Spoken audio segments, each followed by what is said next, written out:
The Peaky Blinders series has captivated millions with its stylish portrayal of 1920s Birmingham gangsters. Men in tailored suits, razor blades concealed in flat caps, a family empire built on ambition and blood. But the truth is far more brutal and less glamorous than anything television could imagine. There was no Thomas Shelby leading his brothers with strategic brilliance. There was no Shelby Company Limited dominating the criminal underworld with sophistication. The real Peaky Blinders were not charismatic anti-heroes. They were something altogether different, something darker and more desperate. This video is purely educational, exploring historical facts about organized crime in Victorian and Edwardian England. We do not condone violence or criminal behavior. This is history, raw and unfiltered. Warning: this video contains spoilers for the Peaky Blinders series and descriptions of historical violence. The real story begins not in the 1920s, as the show suggests, but decades earlier, in a city torn apart by poverty, desperation, and youth violence that would shock modern sensibilities.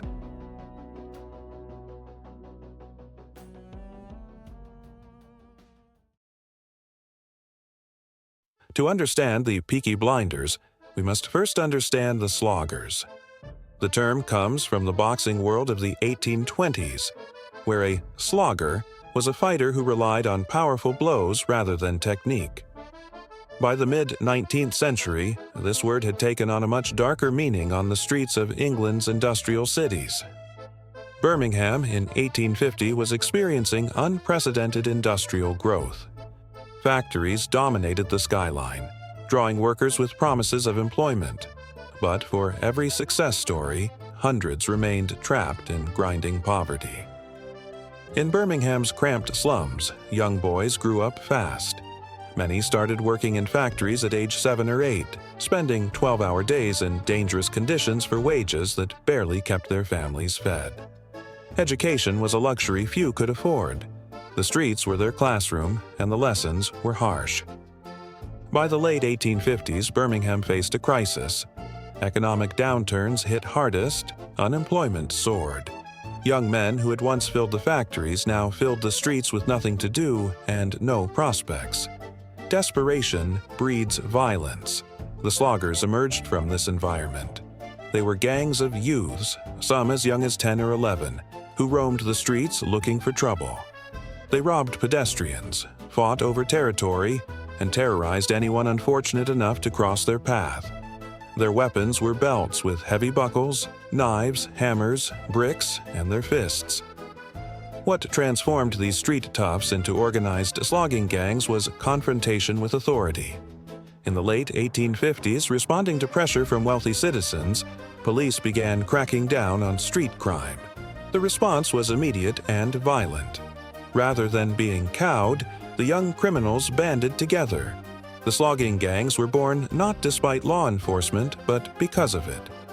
The period between 1867 and 1890 represents the darkest chapter in Birmingham's history. The violence reached levels that shocked Victorian England. Imagine walking home from work as darkness falls. Gas lamps cast weak, flickering light through fog and factory smoke. You hear shouting ahead, breaking glass. A gang is on the move. You could try another route, but they control most streets in your neighborhood. You keep walking and pray they ignore you. This was daily life for tens of thousands of Birmingham residents. On April 7, 1872, approximately 400 young people gathered in Cheapside. 400. This was a small army, and their intention was chaos. They smashed windows, threw bricks, attacked shopkeepers. One shop owner was struck by a brick and hospitalized. When police arrived, vastly outnumbered, the gang simply retreated, laughing at their impotence. 3 days later, 70 to 80 youths armed with sticks and stones gathered near downtown and stoned a police officer. 2 were arrested: John Gibbon, age 13, and Michael Lowry, age 14. Children, violent, dangerous children. Most sloggers were teenagers, many as young as 12 or 13. These weren't hardened adult criminals. They were boys who should have been in school, learning trades. Instead, they were learning violence. Alderman Melson, a Birmingham magistrate, experienced this firsthand.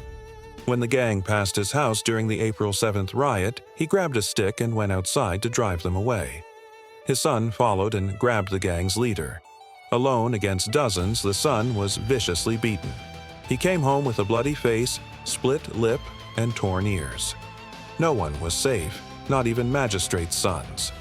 How did Birmingham descend into near anarchy? Several interconnected factors explain it. First, youth leisure. Factory reforms prohibited boys from working after 6 p.m. Thousands of young males suddenly had free time and nothing to do. No youth clubs, no sports leagues, no community centers. The street was their only option. Second, antagonism between the working class and police. In the 1840s and 1850s, policing became more aggressive in poor neighborhoods. Working-class people viewed police as an occupying force serving the wealthy. The street was the one place they could claim as their own. Third, police capacity. In 1867, Birmingham had about 400 officers for 325,000 people. One officer for every 813 residents. Against hundreds of violent youths assembling simultaneously, this was hopelessly inadequate. Fourth, judicial leniency. Gang members typically received minor sentences, days or weeks in jail, occasionally months, but rarely years. This didn't deter anyone.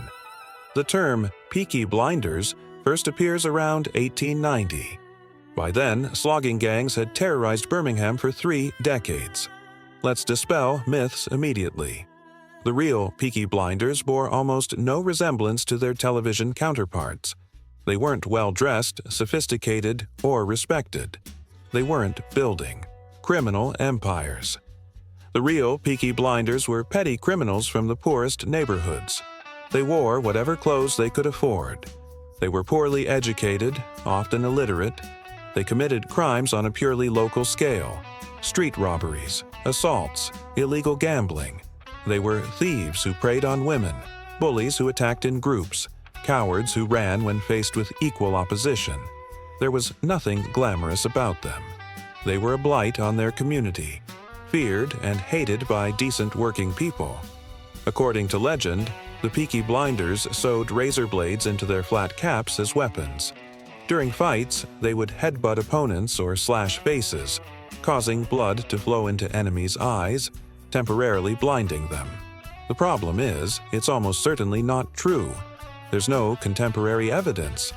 No police reports mention razor blades in caps. No court testimony describes such weapons. Also, it would have been nearly impossible. Disposable safety razor blades didn't become widely available and affordable until the early 20th century. In the 1890s, most men used straight razors requiring regular sharpening. Working-class youths couldn't easily acquire these in quantity. The real origin is simpler. Gang members wore their flat caps pulled down low and to the side, partially obscuring their eyes. This made identification harder. Blinding caps referred to this style, not concealed weapons. Their actual appearance: loose-fitting trousers, heavy boots, belts with large buckles, jackets, bright scarves, and initially bowler hats, later replaced by flat caps. Their hair was cut short on the sides with a long fringe in front, later changing to a donkey's fringe that gave a devilish appearance.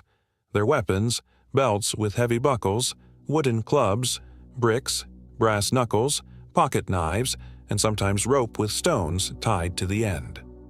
Despite their criminal activities, Peaky Blinders weren't separate from Birmingham society. Most lived with families in working-class neighborhoods. Many had jobs. During the day, a Peaky Blinder might work in a factory or trade. The problem was what happened after work. The age range was broad. Some were as young as 12, like Charles Lambourne. David Taylor was 13 when arrested. Others were in their late 20s. One consistent description: they were cowards, individually unremarkable, but in a group, dangerous. They rarely picked fair fights. They attacked victims who were alone or outnumbered. When confronted by equal force, they ran. Their gang structure was loose. They had leaders but no rigid hierarchy. Their goal wasn't primarily to get rich. For most, the point was the violence itself: fighting, terrorizing, dominating. By the early 1900s, Birmingham had become known as the Peaky Blinders city. The honest residents were prisoners in their own city, afraid to walk the streets at night. But change was coming. In the series, Inspector Campbell is sent to Birmingham to destroy the Shelby gang. He's imposing and ruthless, but ultimately fails. Reality gave Birmingham a different policeman, one who succeeded. Charles Houghton Rafter was appointed chief constable in 1899 when the situation had reached crisis point. Murders were increasing. Assaults on police were routine.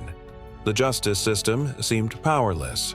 Rafter had a reputation for effective policing and strong leadership. He was intelligent, organized, and remained calm under pressure. He understood that fighting gangs required a comprehensive strategy addressing root causes while demonstrating that police could protect citizens. One incident illustrates why his appointment was urgent. A gang attacked a man, stabbing him repeatedly, beating him nearly to death. A witness testified in court. As he left the courthouse, gang members found him and stabbed him too, in broad daylight. The gang leader, a Peaky Blinder, was arrested and convicted. His sentence: 2 months in prison. Rafter's approach was methodical. He studied Birmingham thoroughly, learned the geography, identified gang territories, analyzed violence patterns. He understood he was fighting not just criminals, but a deeply entrenched culture. His first priority was building a capable police force. Recruits needed to be intelligent, determined, physically strong, capable fighters, and thoroughly understand arrest laws. Rafter wanted officers who were both warriors and legal professionals. But building this force took time. In 1899, 9 police officers were disabled by gang attacks. In 1901, there were over 500 assaults on police. The gangs weren't intimidated. The early years were frustrating. But Rafter didn't give up, and gradually things changed. Several factors came together in the early 1910s that finally broke the Peaky Blinders. First, the police effort itself. Rafter's reforms bore fruit. Officers became more effective. Their numbers increased. They showed citizens that police could protect them. Second, citizens fought back. Tired of living in fear, ordinary people cooperated with police in unprecedented numbers. They testified despite intimidation. They identified gang members. They stood up to the bullies. This courage was remarkable given the risks. Third, courts got serious. Judges began imposing real punishment. Some Peaky Blinders received years in prison. A few received life imprisonment. This was revolutionary and sent a clear message. Fourth, alternative opportunities appeared. This addressed underlying causes rather than just symptoms. Arnold Pinchard, a Birmingham churchman, opened a youth club in the late 1890s providing activities for young men after work: cards, checkers, dominoes in a supervised environment. But the game changer was boxing. Pinchard organized boxing competitions 2 months after his club opened. They were hugely popular. For young men used to street fighting, boxing channeled aggression into something structured. It taught discipline, respect, and achievement without hurting innocent people. Football also played a role. Leagues gave young people organized activities and competition without crime. Cinemas provided entertainment that got youths off streets. Education reform in 1906 improved access to schooling for poor children. The government provided medical care, meals, and support services. Better educated children were less likely to join gangs. By 1914, the Peaky Blinders as an organized force were essentially finished. Effective policing, community support, judicial action, and social reforms succeeded where previous efforts failed. Then came World War I. Thousands of young Birmingham men joined the military, including many former gang members. The war changed them profoundly. Few came back. The trenches consumed an entire generation. Survivors were older, more disciplined, less interested in street fighting. Some started families, found legitimate work. They aged out of the gang lifestyle. The world they returned to was different. Birmingham was changing rapidly. Old slums were being demolished. New housing was built. Economic opportunities expanded. The social conditions that created the Peaky Blinders were finally being addressed. However, not all gang members went away. Some continued criminal activities in the 1920s, but in a different form. They joined a new organization, more sophisticated and dangerous than the Peaky Blinders had ever been. They joined Billy Kimber's Birmingham Boys.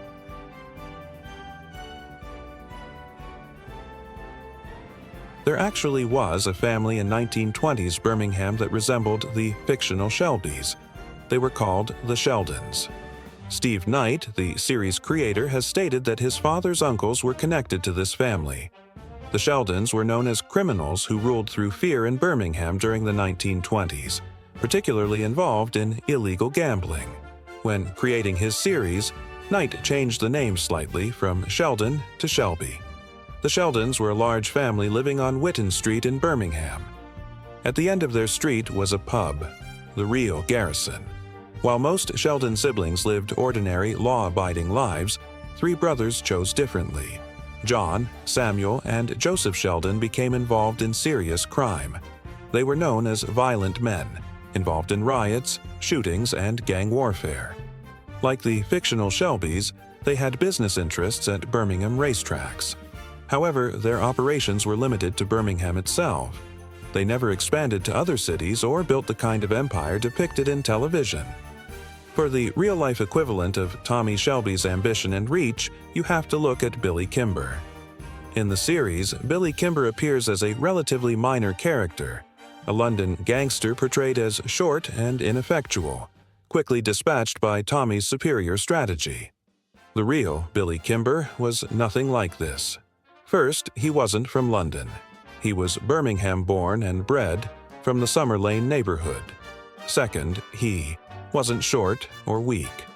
Kimber was large, physically imposing, with natural charisma. Third, and most importantly, he wasn't a minor player. For a time, Billy Kimber was the most powerful gangster in the entire United Kingdom. Kimber led the Birmingham Boys, also called the Birmingham Gang. This wasn't an organized crime syndicate like the Mafia. It was more like a network of connected criminals brought together when needed. The Birmingham Boys were active from about 1910 to 1930, operating from London to the north of England. Kimber's empire was built on fear and violence, but also business acumen. He understood there was money to be made at England's racetracks. Gambling at horse races was hugely popular in early 20th century Britain. Bookmakers set up at racetracks, taking bets from crowds. It was a cash business, largely unregulated and vulnerable to exploitation. The racecourse racket, gangsters approached bookmakers demanding payment for protection. If the bookmaker paid, he could conduct business. If he refused, he was beaten, his equipment destroyed, his money stolen. Sometimes bookmakers who didn't pay were attacked so severely they couldn't work for weeks. Billy Kimber perfected this racket in the Midlands and north of England. His men controlled racetrack access, decided who could operate, and took a percentage of everyone's earnings. No bookmaker worked in the north without Kimber's permission and tribute. But Kimber was ambitious. He wanted to expand southward to wealthier racetracks closer to London. This brought him into conflict with other gangs, particularly Jewish bookmakers of London's East End. Alfred Solomon was a Jewish bookmaker operating in London. Unlike the television version, the real Solomon's family had been in England for generations. He became a bookmaker after World War I. When Kimber decided to expand south, his enforcers approached Solomon demanding payment. Solomon refused. The beating was savage. Kimber's men knocked Solomon down and kicked him repeatedly in the face. He had multiple injuries, broken teeth, a bloody, nearly unrecognizable face. It was a warning to all London bookmakers. But Solomon wasn't willing to submit. He sought help from someone even more powerful, Darby Sabini. Charles Darby Sabini was the godfather of London's Italian organized crime community in the 1920s. His family, originally from Sicily, dominated the rackets in southern England. According to some accounts, Sabini brought over 300 men from Sicily to London to build his criminal empire. When Solomon came to him for help, Sabini saw an opportunity. If he could drive Kimber back north, he would control all major racetracks in the south. What followed became known as the Racecourse War of 1921, a conflict between northern and southern gangs for control of England's lucrative horse racing gambling operations. The violence was spectacular and public. Rival gangs clashed at racetracks before thousands of spectators. Men were beaten with hammers, slashed with razors, shot with pistols. The police seemed powerless. Going to the races became genuinely dangerous. The war had no clear winner. Eventually, Kimber and Sabini agreed to a truce, dividing the racetracks between them. Kimber controlled the North and Midlands, Sabini controlled the South. This uneasy peace lasted for several years until the police finally decided they'd had enough. In the late 1920s, law enforcement launched a concerted campaign against the racetrack gangs, using new laws and increased presence to make the protection racket less profitable and more dangerous. Sabini eventually moved away from racetracks into other criminal activities. Kimber spent time in America, then returned to England and continued operations on a reduced scale. The era of the racecourse wars was over. Let's be clear. These men were not heroes. They were criminals who built their wealth through violence and fear. Billy Kimber was a thug and extortionist. He was unfaithful to his wife and abandoned his children to poverty while he lived well off illegal earnings. Darby Sabini acquired his power through brutality. He may have played the role of neighborhood godfather, but his protection came at a price, and those who didn't pay suffered. Alfie Solomon, though less powerful than the others, was equally ruthless. He killed a man in a fight, demonstrating willingness to use lethal violence. The Sheldon brothers were known as cowards who avoided fair fights and ran from equal opposition, just like the Peaky Blinders before them. None of these men were the sophisticated, strategic anti-heroes portrayed in popular entertainment. They were violent criminals who hurt people, destroyed lives, and made communities worse.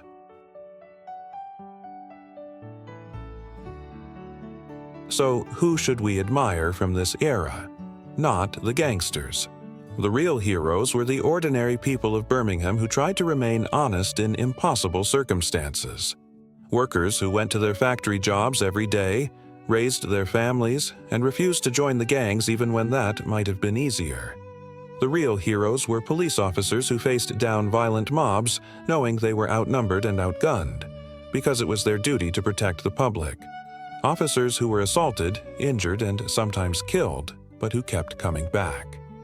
The real heroes were citizens who found the courage to testify in court despite intimidation, who identified criminals despite threats, who said enough when they could have looked the other way. The real heroes were people like Arnold Pinchard, who saw young people heading down a dark path and created alternatives for them, who believed that even the most troubled youth could be redirected with the right opportunities. And the real hero was Charles Rafter, who came to a city on the brink of anarchy and, through patience, strategy, and leadership, helped restore order and safety. These are the people worth celebrating. They didn't dress well or deliver clever lines. They didn't build criminal empires or live glamorous lives. They simply did what was right, day after day, even when it was difficult and dangerous. The Peaky Blinders series is entertaining television, but it's fiction. The real history of Birmingham's gangs is a story of poverty, desperation, violence, and finally, redemption through collective effort.